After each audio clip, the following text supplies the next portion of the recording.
be anything from the organizational part of it, where you're trying to have a long-term vision for where you want the program to go. Most of the programs that I have experience with, I developed from the beginning.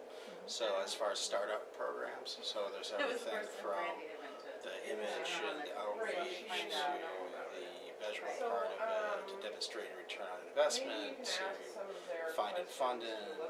There's a lot of different areas, not to mention then just the whole staff and personnel issues and developing them.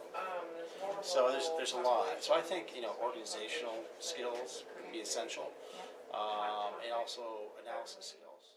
So we have close to a dozen program managers here. It's a really critical role for us in healthcare, and I think that what makes the best program managers is a few things.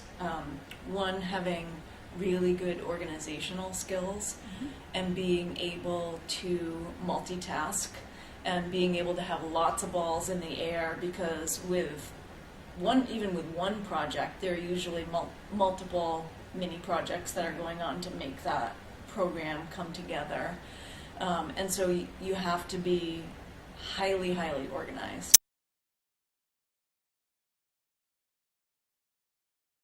Some of the most difficult conversations I have are actually the ones with some of my best staff, which isn't necessarily what you'd think, because when you have staff who are not making their goals and objectives, or who are not doing what's expected of them, then there's a very clear process, and you can sit down and say, this is what needs to happen, this is what you are doing, this is what we need to have change, and here's let's put together a plan for fixing that, and whatever. And in some ways, even though those are difficult, because there's a very clear path, they're easier. What I find much harder is when, and it doesn't happen all the time by any means, but when I have staff who are very high performing and who are very successful, the hardest conversations are then pointing out where they might need to tweak, or how I need them to change a certain aspect of what they're doing. And that's a bit more difficult, because it isn't as if they're doing something wrong. There isn't necessarily a clear path forward, but in some instances, I'm going to someone who's been very successful with their program and saying, and that's great, but I'm getting feedback that this particular constituency is frustrated by how you manage X, Y, and Z.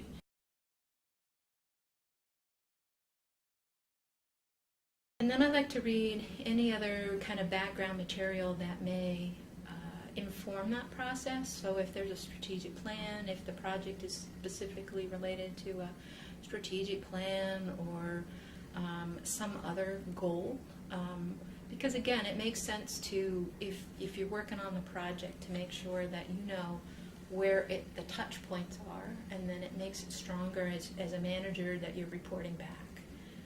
And a lot of people, as they're working, forget that, oh yeah, we did this strategic plan a couple years ago, and it does connect to that priority or that, and so that's what I really try to do, is connect the dots is a big piece. Having worked for 15, 16 years in this field, I think the first thing I do with a new project is I map it out. I lay it out, I do timelines, I do really detailed work plans. If I'm fortunate enough to have staff that can work on the project, we sort of divide and conquer. I think public health is a team sport. It's very collaborative. Nobody can do it alone on an island. It's so interconnected and so diverse that having partners not only makes the work easier, but more manageable. And so you get really accustomed to, when you write the grant, all the funders required. You have detailed timelines and Gantt charts. I'm sure you're familiar with those, just so that you can visually depict, what parts and pieces you're working on. Some are simultaneous, some ramp up while others are ramping down.